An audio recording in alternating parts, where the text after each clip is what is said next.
Hello and welcome in. Please do not leave your luggage unattended on the station.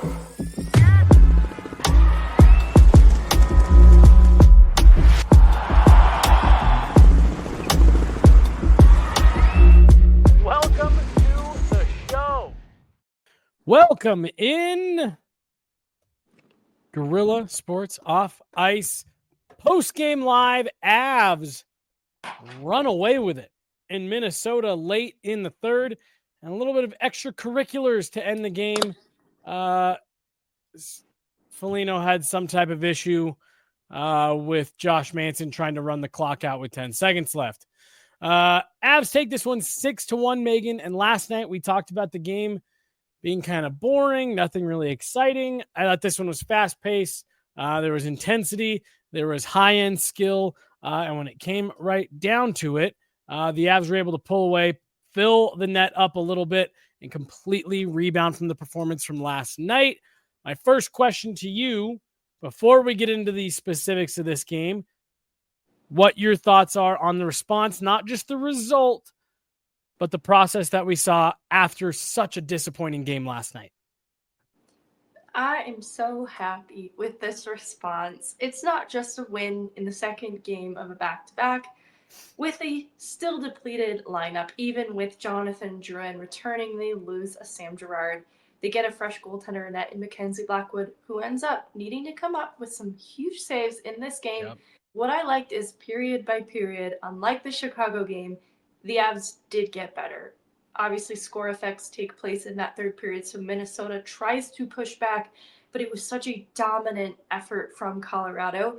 I like the way you said it. The Avs ran away with it from the top to the bottom. Mm-hmm. Colorado's depth also got to shine through a little bit in this game, and that's one reason I'm extremely happy with this result. I think it's a big answer to what was not a very good Chicago game, and important Central Division points on the line in playing Minnesota. So when they were trying to chase in the Central Division standings, just a lot of big things at play here beyond just a 6-1 win. 100%. We're going to talk about the depth, the even distribution of the scoring here throughout the lineup, not just necessarily who was putting the puck in the net, but who was making plays tonight, who was setting things up, who was driving a lot of play. We'll talk a little bit about Mackenzie Blackwood as well. Another really strong game for him. Right now, sitting right around a 960 tonight. And the reason I say right now, because we know these NHL scorekeepers like to adjust shots and all that stuff throughout the night. So we'll see where that officially lands tomorrow morning, but another really solid outing for him. Let's go back to the start of this game, Megan, like we normally like to. Avs come out really good pace, really good urgency to their game early on. For me, that set the tone for what we saw the rest of the night.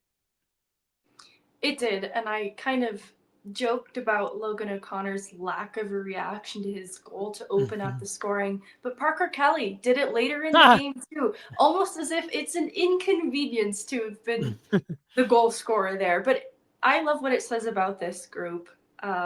It's important to get some depth contributions to start this game, and your point about the energy is an important one too. There's a lot of reasons they could have felt fatigue at the start of this game, but I think setting the tone early with a goal and then capitalizing at the end of a power play opportunity with the Ross Colton goal, even though they allow that goal against off of just maybe a late arrival and a breakdown in their D-zone coverage there in the end, they recover from it in a strong way. And so that's what I mean by period they got better, because it wasn't a bad first period. I like the energy and I like the tone that they set.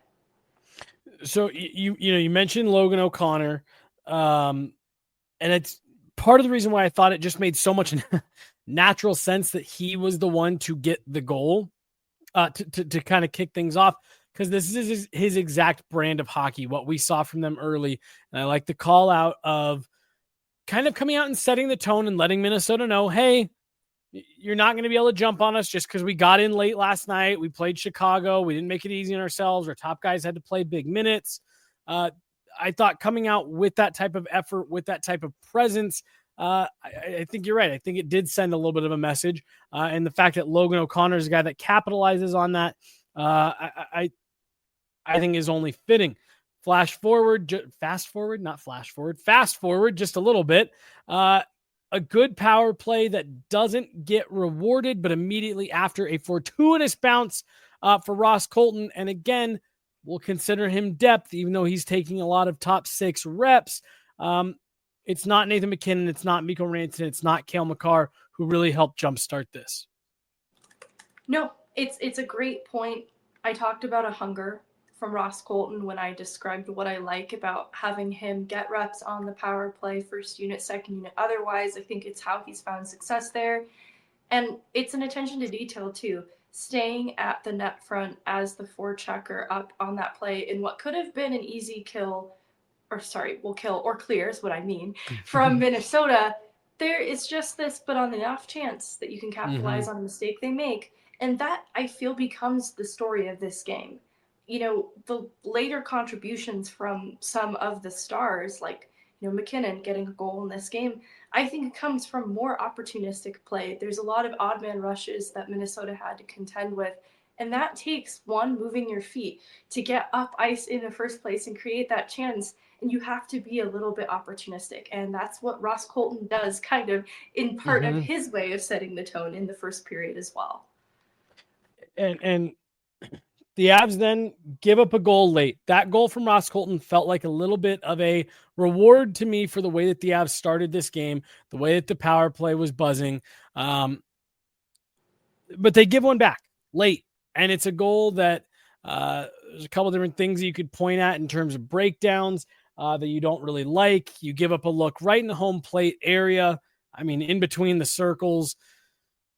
For such a strong first period, it felt a little bit disappointing if you're the Avs to give that goal away late. You and I talked about it. You give credit to Minnesota big time for being able to keep the game within 2 and find a way to capitalize on a rare chance for them in the first period. But what I think if you're Jared Bednar, you really like was the response right at the start of the second.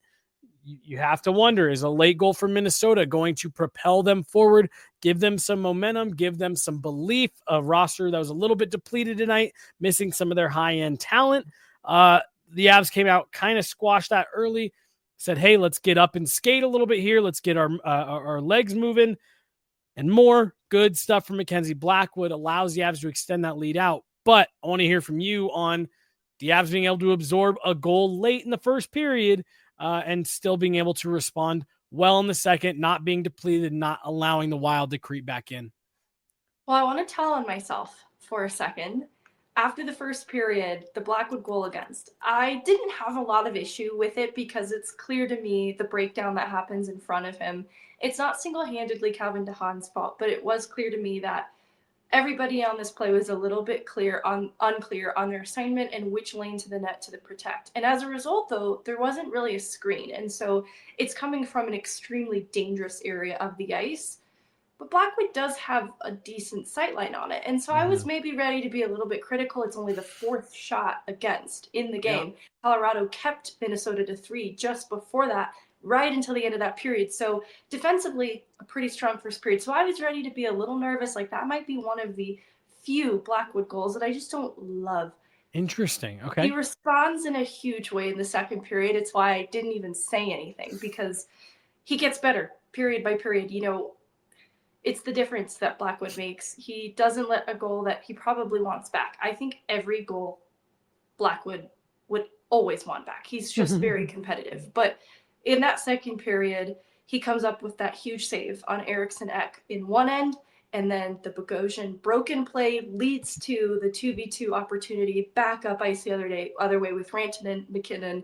Rantanen capitalizes off a great read and pass from MacKinnon, and it just continues to get better from there. You know, in the third period, I've highlighted a few great saves that Mackenzie Blackwood comes up with, including on the kill before the Avs score shorthanded, but I won't get ahead in our storyline by jumping to the third period. They did a lot of right things, though, in the second period to eliminate those types of mistakes like the one at the end of the first period and make this a clear path forward for them in this game. And that was all I wanted to see from Chicago to Minnesota, was just to eliminate some of these mistakes that good, experienced NHL teams should not be making. Mackenzie Blackwood does finish the game with an expected goals against of 2, once again outpacing what the analytics say he should have given up tonight in the most simple form. In that second period, the Avs are able to extend the lead. Again, something you and I have talked a lot this season, Megan, about wanting to see them do a little bit more of. You have a lead, start to push the pace a little bit, start to extend those leads, make teams play from behind, and play with the lead a little bit. It felt like a couple dozen games for the Avs to build up to that point that they were able to, get these leads and feel solid about it. There were a lot of instances early in the season where they were giving leads away. A beautiful play from Nathan MacKinnon and an even better shot from Mikko Rantanen does help extend that lead out to 3-1. But look, we talked a minute ago about the depth players being able to get the ball rolling for the Avs, and your top guys took over a little bit and started to extend that lead out. Yeah, like going back to a big save from Blackwood at the end of the second period as the clock is ticking down, right off the face-off, Matt Boldy with an attempt from Zuccarello. And what I like is that Blackwood stays in the game for every minute of it. And so even when the team has that lead and the period's about to expire, he's still fully locked in. Fast forward to the start of the third period, and it's another odd man rush opportunity. It starts with Kiviranta leading the way. He makes the entry, protects the puck. That's so important, right? It's not just the skill plays that help Colorado define success, but it's also being strong on pucks. In this sense, it's Kiviranta winning a battle along the wall against Zuccarello that allows him to complete the pass to Parker Kelly from inside the circle. And it's pretty easy for Kelly to just wrist that puck far side from that point and get them even more of an insurance goal lead to start the period and set that tone a little bit. And I talked about it at the top of the show, but you look at Parker Kelly's body language, and that is just business as usual for him. Another guy who does not ordinarily score goals, a very mild reaction. See, I took it as he looked dead tired to me. And I took the reaction as that was the last little bit that him and Kivy had in the tank. Kivy almost lost that puck. He had to stick with it in the neutral zone. And then kind of a funny little shot from Parker Kelly. Kind of catches it up on edge and is able to, fling it a little bit far side. Ends up being a really nice goal. I didn't take that as business as usual. I took it as I didn't know if I was going to have enough to get up ice into this situation. Either way, took it as too, as he points to Kivy. I think to give Kivy the credit, like for this sure. is Great pass. All you. Great pass. Great play. Great pass. And yeah, no, I mean, they earned that one. Into the third period, that goal kicks it off and kind of felt like it killed any momentum that Minnesota may have been trying to build. Killed any type of potential hope that maybe Minnesota had of being able to get back into this quickly and narrow that lead to something a little bit more manageable. And then a couple minutes later, the Avs take a penalty, and Josh Manson, I'm going to keep bringing it up all year long. Josh Manson told me earlier this season, everything the Avs do is work ethic based. Doesn't matter who's in the lineup, who's healthy, who's not, what the lines look like, what the pairings look like, who's in net. If the Avs are doing the right things and working hard, they're going to get rewarded. The effort from Josh Manson to skate that puck up ice, get clear of a defenseman, then make a picture perfect pass. To me, the goal is credited to Arturi Lehkonen, but Josh Manson, holy smokes, if you could award goals for effort that results in a point for your team, Manson would have gotten one there for me. Well, and going back to the beginning of this game, strong play at the defensive blue line from Manson to help spring Logan O'Connor for that goal. Oh no, goal. The ghoul. The girl early in that first period. What a strong game from Manson. And honestly, it's just smart. It capitalizes on the opportunity that presents itself in a matter of seconds. I wanted to start with that PK. Colorado takes a penalty. 2 huge saves from Mackenzie Blackwood on Eriksson Ek, and then another Marco Rossi deflection attempt in close. And it's just Mackenzie's pad in the right place, right time. It's not Yep. necessarily a reactionary save, but that's good positioning, right? 3 huge saves then come to mind on that PK. Then Manson nabs that puck in the slot and turns on the Jets up ice. And I think what I like about that, and you calling out the hard work required to make that possible before the brilliant pass cross ice, is the fact that this is the second game in a back-to-back. So Parker Kelly and Kiviranta also being a little bit gassed on that, goal at the start of the third period. I don't doubt that Josh Manson's also a little bit tired, but he turns on the Jets. He goes up ice. He completes a great cross-ice pass ahead of Zuccarello to get that puck to Lehkonen to get this shorthanded goal. So, it starts as a great kill in Mackenzie Blackwood's making huge saves. Then they turn it into a goal-scoring opportunity. Just love to see that effort during what is probably a really tired period for the Avs because they did just play last night. Yeah. No, I mean, usually when you're talking about back-to-backs, it's that team that is fresh. You got to stick with it just a little bit longer. You're going to wear the team down. You're going to get your chances, your looks late. The Avs never open that door. One of my notes here after the Lehkonen goal as a result of the Josh Manson play shorthanded. One of the notes that I made here was the Avs weren't letting up. You're up 5-1. You're on the road. Minnesota had kind of tapped out at that point. You're under 10 minutes to play. And the Avs stayed on the gas, stayed on the forecheck. The details stayed sharp. They're completing passes. They're getting on the forecheck. I may have just said forecheck twice. Forwards are coming back, supporting in the defensive zone.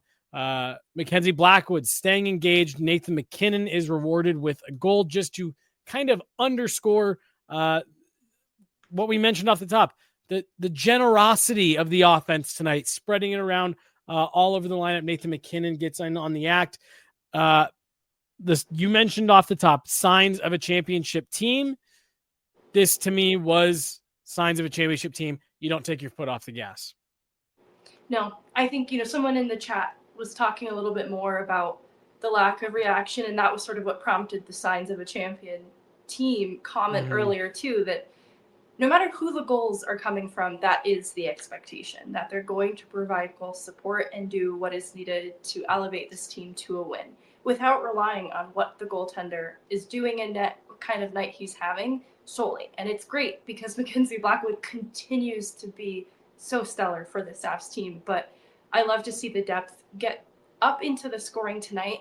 And also Colorado Stars. As you mentioned, it wasn't necessarily required, but they just didn't let their foot off the gas, even when they had a clear lead in this game, kind of running away with it. But to your point too, the other way in which they didn't let up is there's a stark difference. I know some people were talking about rebound control, and Colorado allowed around 6 rebound opportunities for Chicago last night. They kept it to about 3 tonight. That's the natural stat trick total. And so imagine there's some numbers give and take there, but that is still a pretty stark contrast, one game to the next. And that's in front of your rookie netminder that they allowed so many rebound opportunities. To give Trent Minor a little bit of a shout out here, Minnesota's broadcast even shouted this out, that Colorado was doing a lot to disallow second and third opportunities by clearing pucks and better protecting the net front. And so I want to shout out that part of Colorado's game. Did I say another curse word? You're smiling. No. My pit crew was helping me get my laptop plugged in because it was about to die, and she was making funny faces at me behind the camera. I'm sorry. No, that's a much better reason than accidentally swearing again. Yeah, no, sorry. But you wanted to give a shout out on the rebounds, you were saying? Yeah, because that's a good defensive effort. And Minnesota did make a push in the third period, especially on the power play opportunity that they had kind of, midway point in that third period. Big saves from Mackenzie Blackwood, but also still just pretty good all-around effort from the whole team. And the whole of their defensive effort tonight, I think, deserves some recognition without taking too much away from Mackenzie Blackwood, who had a terrific night in net. I mean, this one really did feel like a group that was upset with not only the result from last night, but the effort that they came out with in that game from start to finish. And it seemed like this was a group that was on the same page, all 4 lines, all 3 pairs. Mackenzie Blackwood. It felt like this was a group that was in sync top to bottom and said, we are taking 2 points out of Minnesota come hell or high water. And it ended up, coming a little bit easier to them, but it's because of the fact that the details were so dialed in. The habits were sharp.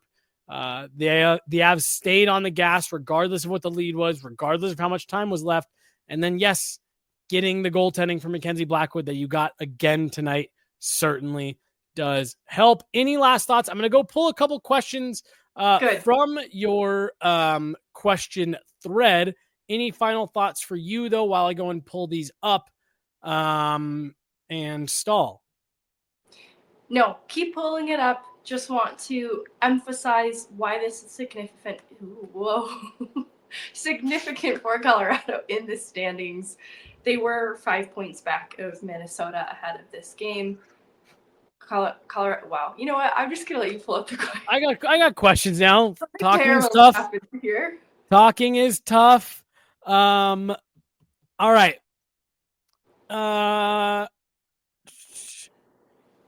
This one's from Finn. Couldn't watch. Was live at the Sabres shutout in Ottawa. All right, not a bad reason to not see a game on TV. But how happy are we that Joe is back in the lineup? We're going to keep an eye on this one, actually. I don't fully know what's going on with Jonathan Drouin. We're going to keep an eye on his status, on the injuries. It does seem like this is a little bit still like the truer definition of day-to-day. We'll see where he goes, but picks up another point tonight, continues to be really impactful when he's in the lineup. Really impactful is a great way to put it. You look at the Nathan MacKinnon goal specifically, and Rantanen faked like he was going to dump that puck in and tapped it up to Drouin to make the entry just outside the blue line, and Drouin drops the puck through two wild skaters on either side of him, Eriksson and Johansson, to MacKinnon, successfully gets that pass through. Probably could have been easily stopped, but it's just an expert passing play from Drouin, and that's what he brings to the lineup. He is able to complete some of those passes that seem impossible. That leads to MacKinnon being able to skate that puck around the outside and get a goal for the team. And it's because of that high IQ passing that Jonathan Drouin is capable of. You see the immediate returns of having him back in the lineup. To your point, I am okay with them cautiously managing his injury, so long as it means a healthy playoff run is waiting Jonathan Drouin at the end of all of this. But I love him in the lineup more than not. He's already had such a huge impact in the few games that he's been able to play this year. I just want him to stay healthy. So if that means taking a few nights off in the regular season, I can live with that. That's when you need to be healthy at the end of the year. And if, to your point, taking a couple nights off helps. Good. I apologize. I was scrolling through there to see if we had any specifics, because the next one here is from our girl Abby. What happened to Sammy G? Right now it's just listed as day-to-day upper body injury. We'll probably get a little bit more detail as the team travels to Winnipeg and we get another morning skate, things like that. You have to imagine this is something that crept up last night. Have you heard anything more than what I just said? No. Nope. All right. Moving on. From Thick and Thin Avs fan, what do you think of the ice conditions tonight? Besides the typical moose slipping and sliding, everyone seemed to have massive footing issues in the rink. Wasn't there to know, to be able to see what was going on, but did notice some falling. It happens. I think they were saying that there was something else going on inside Xcel Energy Center recently, so ice could have been buried for a couple days. Did you notice anything out of the ordinary? Maybe it was hard on Calvin DeHaan in the first period, falling on the Bogosian goal. So, in hindsight, maybe the ice was a little bad. Perhaps. From Katie, despite the quiet night on the score sheet, it looks like Makar had a very good night defensively, including 6 blocks. What are other aspects of his defensive game that often get overlooked due to his offensive production? All of it. Cale Makar is an elite defender, and we talk about this all the time. He does not get anywhere near enough credit for how good he is in his own end. I talked a little bit about this on our recent pyramid episode the defensive side of Makar's game has taken another level, another step this year. And to Katie's point, probably in ways that we don't fully recognize or appreciate, but the numbers support it. And so some of the things that he does well in his own end is eliminating high danger opportunities. Of all Avs defensemen, he has allowed the fewest. And similarly at 5v5, allowed some of the fewest scoring chances against, particularly in this last 10-game segment. And that's significant because at 5v5, Cale Makar is getting top matchups. And so those are even more difficult at times to defend against. And so it's high caliber defensive play from Cale Makar this season that definitely deserves a shout out. Even, maybe when his game isn't flashing the offensive way, he has just become an even more well-rounded 200-foot player this year. Often labeled as just an offensive defenseman because he's a little bit smaller, such an elite skater and such an elite talent. But he gets the toughest matchups on every single night, to your point, and is among the best in the league at shutting guys down. Megan, what else do you got for tonight? Really solid win. Not really much more to say. The Avs came out, got the start they needed, built on it, and then really kind of slammed the door shut there in the third with the help from Mackenzie Blackwood and a nice offensive outbreak. I want to pick something here. Okay.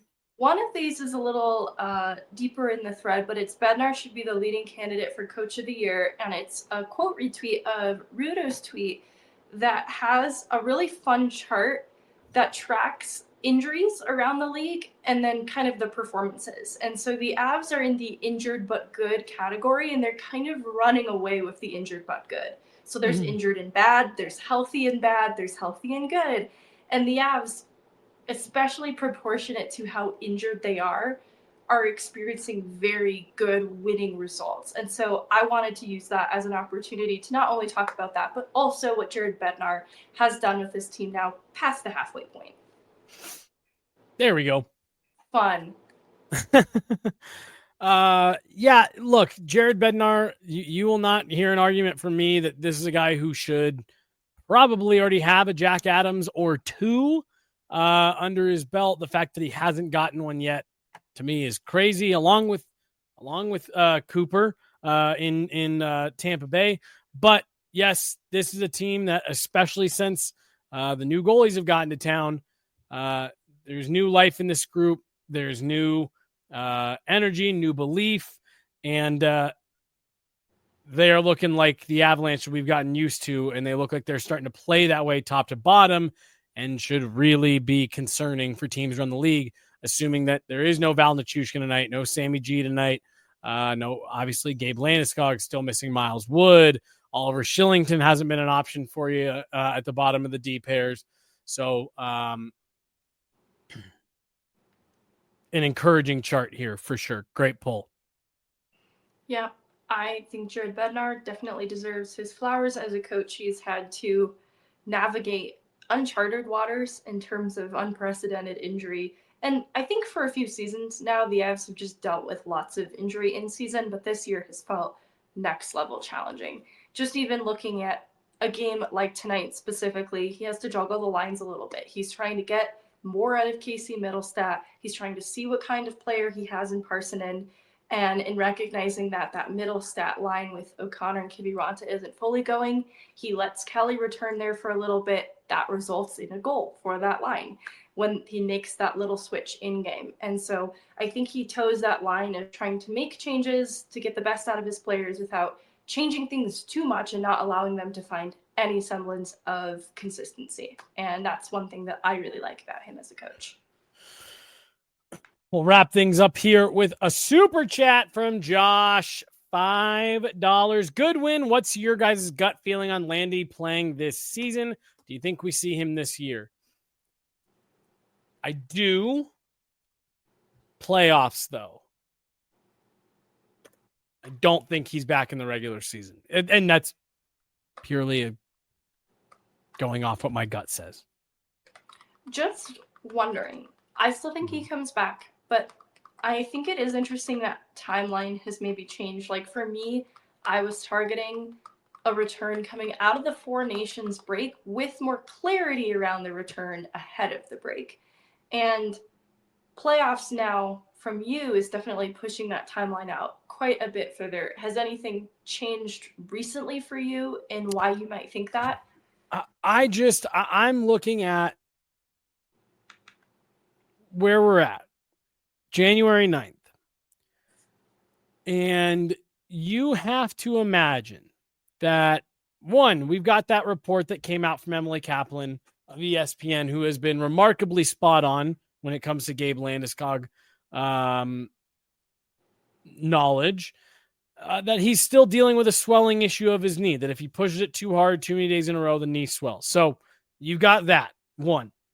Two, I think we have seen him ramp it up a little bit recently, and a couple times we've seen him on ice. But as much as I do think that that's ramped up, it's more reactionary, it's with quicker pace, you've still got a little ways to go before I'm willing to say, yeah, that looks like someone who could ramp it up to NHL speed.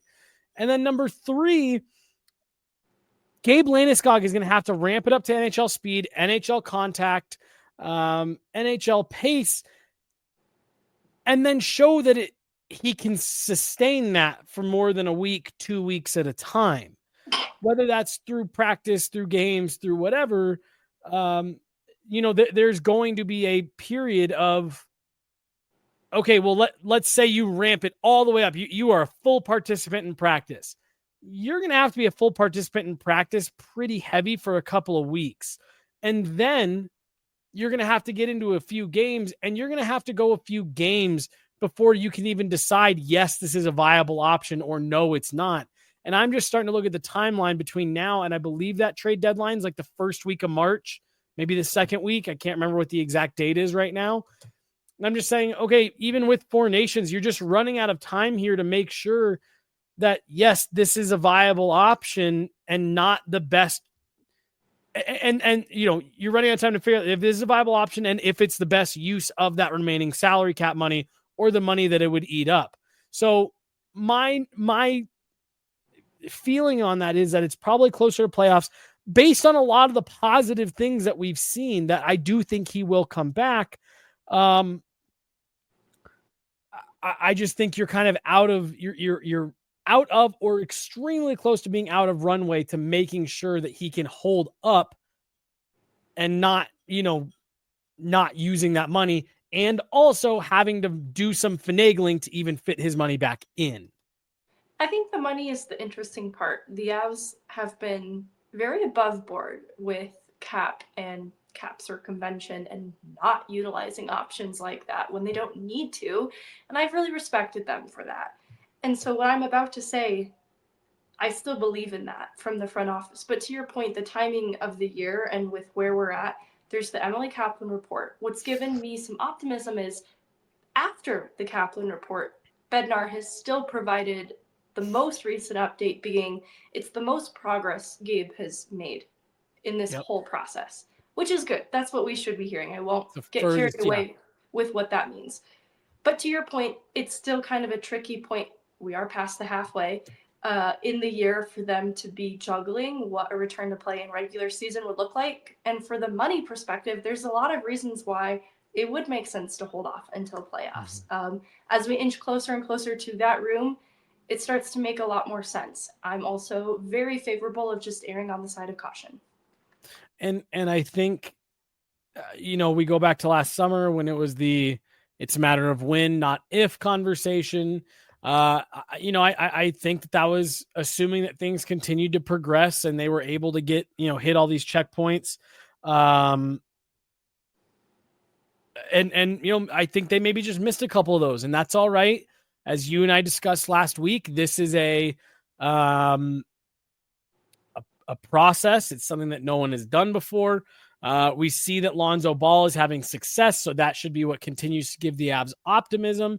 But there's still a long way to go, and I think bringing him back in the playoffs when you've got some more roster flexibility and you can get him in for a game in the first round, see how he holds up, bring him back for the second game, and if it starts to bother him or you feel like you want to, manage the workload a little bit, well, you've built your roster to the point where you feel a little bit more comfortable in that, or comfortable with that. You haven't overextended yourself on the cap. You can hopefully build a little bit of that depth up, and let him work into it a little bit there. in limited minutes, things like that, the way you'd use a fourth liner, and see how it goes and then reassess in the summer. So that's kind of where I'm at with it. There could be all kinds of stuff going on behind the scenes that we don't know. But this is just based on what I do know and kind of what I think. I feel similarly. Love it. Let's get out of here for tonight. Friday, tomorrow, we'll be back at it with another I almost said off court. That's Liv and BK. Another off ice episode tomorrow afternoon. We'll round out the week, talk a little bit about this game, preview Winnipeg. We'll be talking PWHL coming to Denver as well. A lot of fun stuff planned for tomorrow and beyond. She's Meghan Angley. I'm Jesse Montano. Thank you guys so much for tuning in tonight. Avs take this one 6-1 over the Minnesota Wild in Minnesota. Day off tomorrow for the Avs, then back at it against the Winnipeg Jets, tops in the Central Division. Another team the Avs will be looking to hunt down in the standings. Thanks so much, everybody. We will talk to you tomorrow. Bye.